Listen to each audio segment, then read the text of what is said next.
旅人パイモン、どうやら物語は思いついたらしいね。そうだぞ。お前はもう少し時間が必要か？いや、僕もすでに思いついている。先着順でオイラが先に言うぞ。いいよ、構わない。じゃあ始めるぞ。昔々あるところに邪悪な学者がいて、山の上でトリックフラワーを改造していました。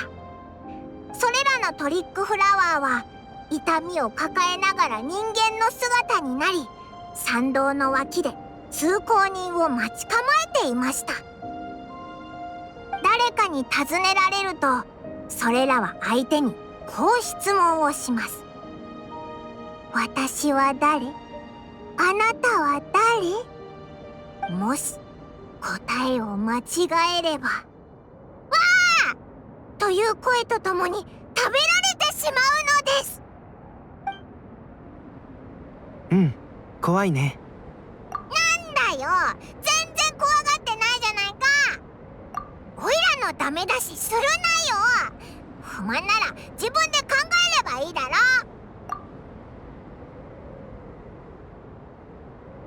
つまり加害者であるトリックフラワーが被害者に完全に取って代わるということだね。じゃあトリックフラワーが城内に入るのか？一般人の姿で家に帰ってそいつの家族を全員食べちゃう。オイラが始めた話なのに自分でも怖いって思えてきたぞ。悪くない物語だ。記録してもいいかい？今度誰かと雑談するとき使えるかもしれない。脅かすために使うのか？ああ、意地悪なやつだな。僕の物語は君のよりも少し長いものだ。話はとある錬金術師から始まる。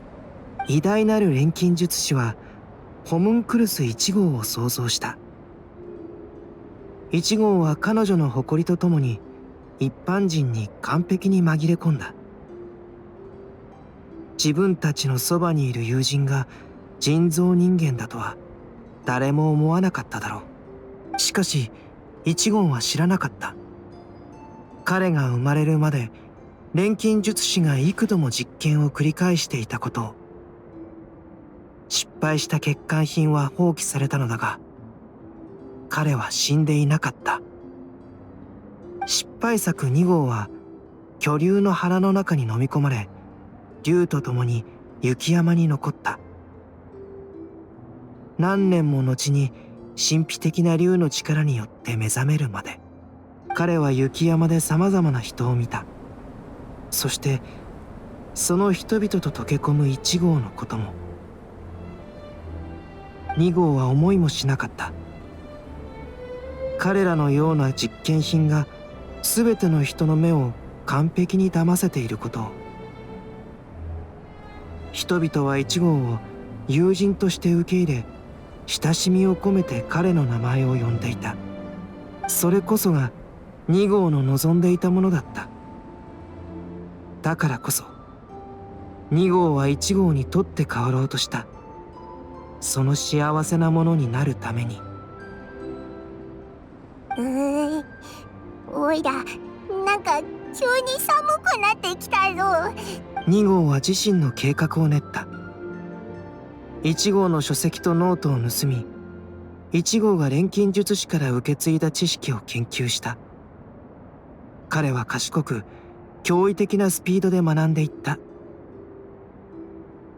その後、彼は自身の元の顔を変え、1号と完全に同じ姿となる。それから擬態能力のある雪山植物を発見すると、流血と錬金術をもって改造した。2号は自身を1号と全く同じ姿にし、さらには3つ目の個体3号を作り出した。3つ目。しかし1号との間には違いがあった。2号は正真正銘の完璧なものになりたかったんだ。そのため彼は自身と3号の首から血管の印を消した。僕が思うに、印を消したのは無意識の行動だったのかもしれない。彼は完璧なものになりたいと渇望するあまり忘れていたのだろう。人間とは本来不完全であることで鮮やかな活気を放つということを。2号の計画は綿密なものだった。3号が注意を引き、1号が3号を片付けるのを待つ。そうすれば脅威が去ったと勘違いした1号はきっと隙を見せるだろう。1号が1人になった時こそ2号が動く絶好の機会。1号を排除すれば彼は唯一の存在になれる。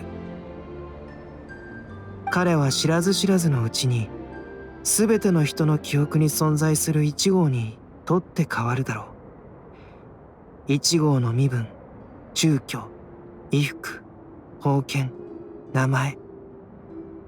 しかし人々は知らない。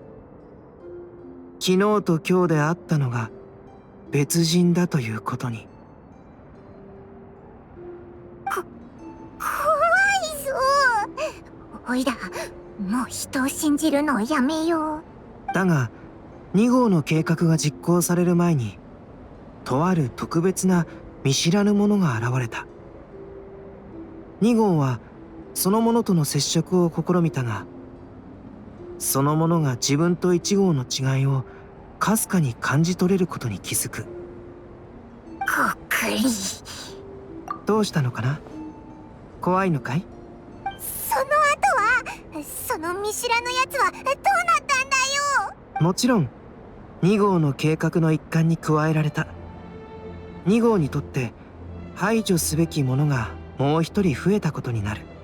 庭にある3つのバラのように、見た目は全く同じだが、3つの中の1つだけが毒のない良質品で、残りの2つが毒のある劣等品。そしてこの世界において、それらの世話をする庭師のみがどれが良質品かを見極めることができる。人々は毒を持つ植物を嫌う。そのため完璧なバラのみが高価で売れるんだ。劣等品は自身に価値がない事実を隠すため、毒で庭師を排除しようとする。2号もそう考えていた。だから暗闇に隠れてじっと待った。もう少しすればチャンスが訪れる。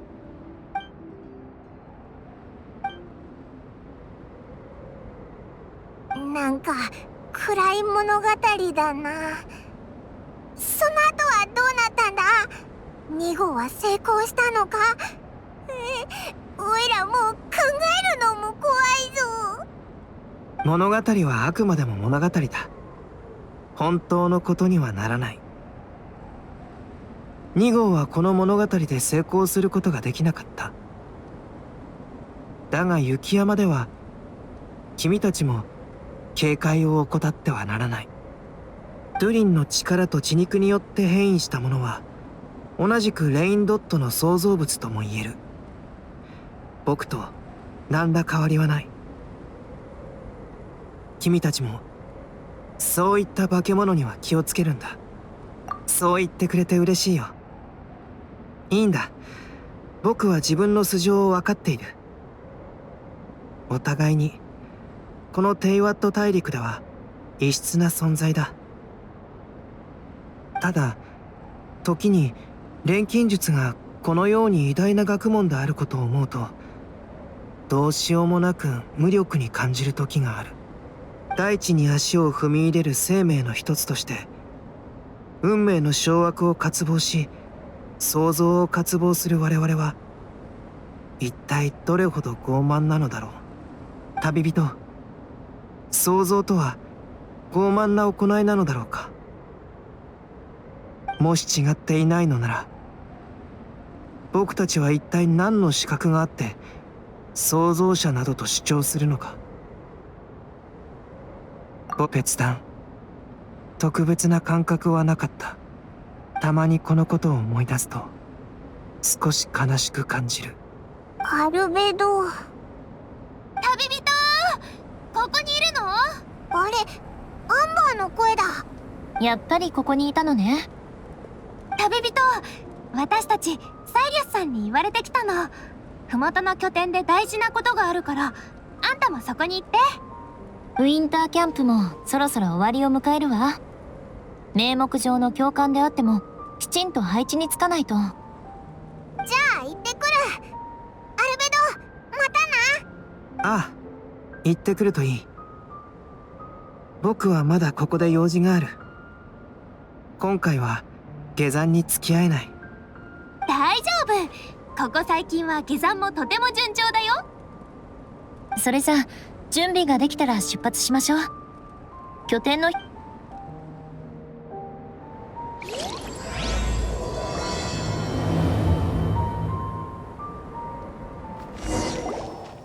あれ、この人。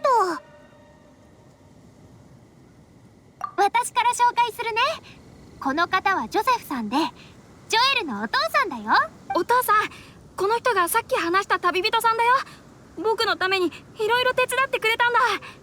雪だるまも一緒に作ってくれたんだよ。ジョエルから話は聞いたよ。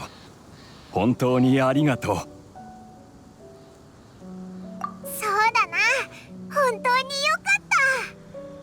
待てよ、なんでサイリウス会長がこっそり涙を流してるんだ？それにパラドもいる。今回はパラドのおかげなの。パラド、自分から話して。あれは天気のいい日だった。俺はなんだか運気が上がりそうな予感がして、自分の理念を信じ危険な場所に向かったんだ。なんだか出だしから妄想じみてるな。だけどグループから離れてまだ少ししか経っていないというのに、うっかり足を踏み外して崖から転がり落ちてしまった。うわぁ、もしかして俺と山の上で会ったから悪い運が移ったんじゃ。俺は普段なら行かないような場所まで転がった。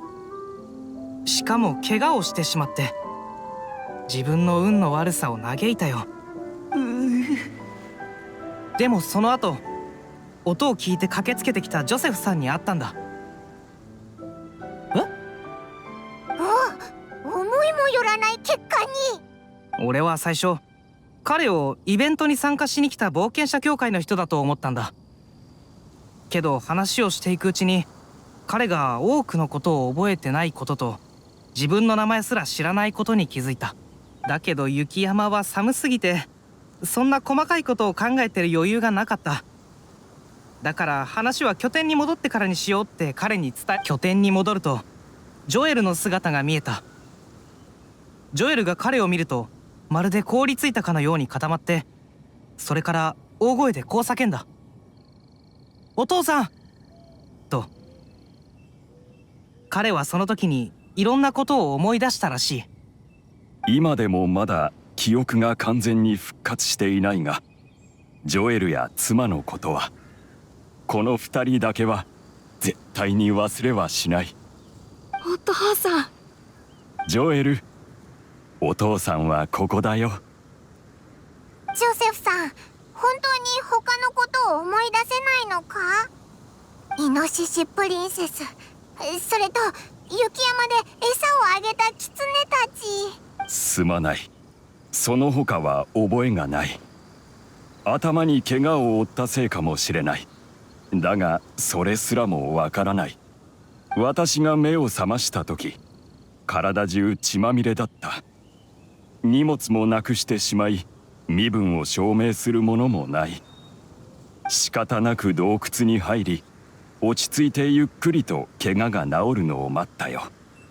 足の怪我が良くなってからは、狩りの本能を頼りに生き延びてきた。お父さん、本当に心配したんだよ。大丈夫だ、ジョエル。泣くな。お父さんはもうどこにも行かない。ずっとお前のそばにいる。よかったな、本当によかった。そういえば俺は山でベネットに会ってから運が悪くなったんだ。それは俺も分かってる。はあ、俺は本当。いや、そうじゃなくて、俺が言いたいのは、それがなかったらこんな広い雪山の中でジョセフさんに会えなかったって。それに俺たちは無事に帰ってこれただろ。だから自分を責めないでくれ。運も極限まで悪くなれば奇跡を引き起こすかもしれないってことだ。パラドお前ってやつはいつからそんな口が上手になったんだ。そうかな。本当のことを言っただけだけど。あ、そうだ。僕旅人のお兄さんとサイレスおじさん、それからエウラお姉ちゃんとアンバーお姉ちゃんにお礼を言わなきゃ。僕と一緒にいてくれてありがとう。僕みんなといた時間をずっと大切にする。でも雪だるまは雪山を離れたら溶けちゃうよね。連れて行けない。それなら私に方法があるわ。ちょっと待ってて。エウルは？これでよし。ジュエル、これを受け取って。これは憲兵の粉よ。これを君の雪だるまに加えれば永遠に溶けることはないわ。はあ、本当すごいよ。エウルアお姉ちゃん、本当にすごい。お父さん、僕溶けない雪だるまを手に入れたよ。やった本当に皆さんにはどう感謝を伝えればいい。皆さん本当にありがとう。お父さん、一緒に雪だるまを運ぼうよ。今。ああ、いいよ。それでは皆さん、私はジョエルに付き添います。また今度。よかったよかった。俺とパラドも冒険途中の規律問題について話し合ってくる。サイレス会長、俺は手柄を立てたから今回は見逃して。みんな、じゃあな。そうだ、君とアンバーにもこれを作ったから受け取ってちょうだい。本当にいいの？これってエウラにとってとても重要なものなんでしょ？アンバー、こんな時はそんなこと言わないの。わあ、これでオイラたちの雪だるまも溶けないな。やったぜ。遠慮しないで。それときちんと保管しておきなさいよ。それじゃ私とアンバーはまだ処理することがあるから先に失礼するわ。またな。行っちゃったな。なんだかみんなやることがあるみたいだ。あ、そういえばオイラたちこんなに長く雪山にいたのに、果物をジュースにして新鮮なままにできる装置をアルベドに作ってもらうの忘れてた。やっぱりティマイオスに何とかしてもらうか。あいつはお人よしだからな。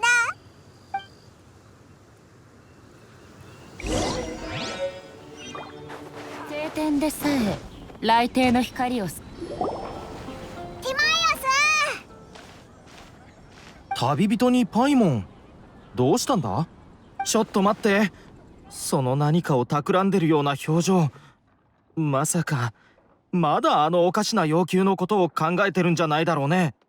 ティマイオス、オイラたちを手伝ってくれるよな。旅人がいらないって言ってるんだからいらないだろう。だってそれ本当におかしなものなんだぞ。いやだ、あれがないとオイラの夕暮れの実がダメになっちゃうぞ。でもこんなものを研究する時間があったら君のために10回は果物を取れるよ。どんなものを研究するんだい？また会ったね。アルベド先生、ちょうどいいところに。果物をジュースにできて、かつ果物を新鮮な状態で保てる機械が欲しいと言われまして、そんなものを。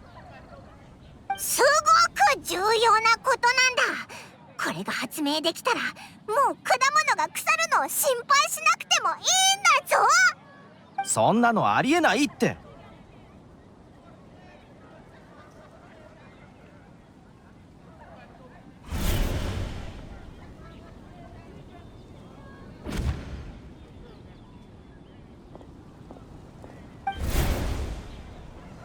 果物をジュースに変えるのは難しくないが、新鮮さを保つのが難点だ。果物を腐らせないようにするだけなら方法はいくつもある。そうだろ、旅人。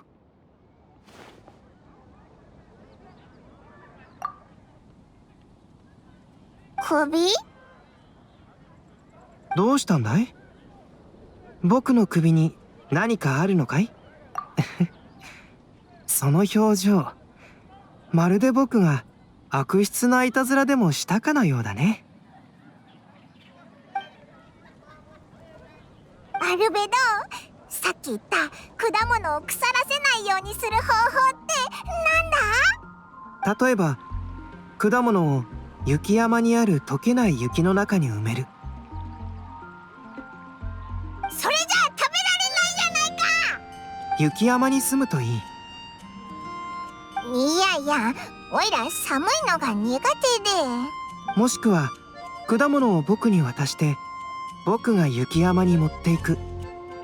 だけど君は寒がりだから他の人に果物を取りに来てもらうしかない。どうやら君がやってあげるしかないようだ、旅人。それだったらなんだかいけそうな気がする。じゃあそうしようぜ。果物を雪山に埋めれば確かに日持ちするようになる。だが発芽して木になる可能性もないとは言えない。もしかすると今度君が来た時はその夕暮れの実が果樹園になっているかもしれない。それらの木に水や肥料を与え、実がなれば新しい夕暮れの実を手に入れられる。嫌だぞ。それだと木を育てることになるからまるでオイラたち庭師みたいじゃないか。本末転倒だ。そうかい？僕は庭師になるのも悪くないと思うが。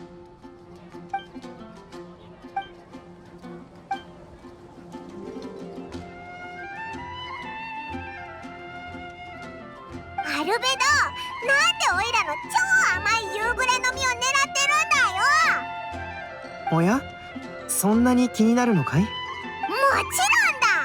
ろんだ。あれはせっかく見つけたすっごく甘い夕暮れの実なんだぞ。お前に渡すもんか。ただの夕暮れの実じゃないか。君は果物をたくさん持っていないからそのようなことを気にしてしまうんだ。もし懐にたくさん持っていて心が満たされていれば簡単にそのような感情に陥ることはない。え、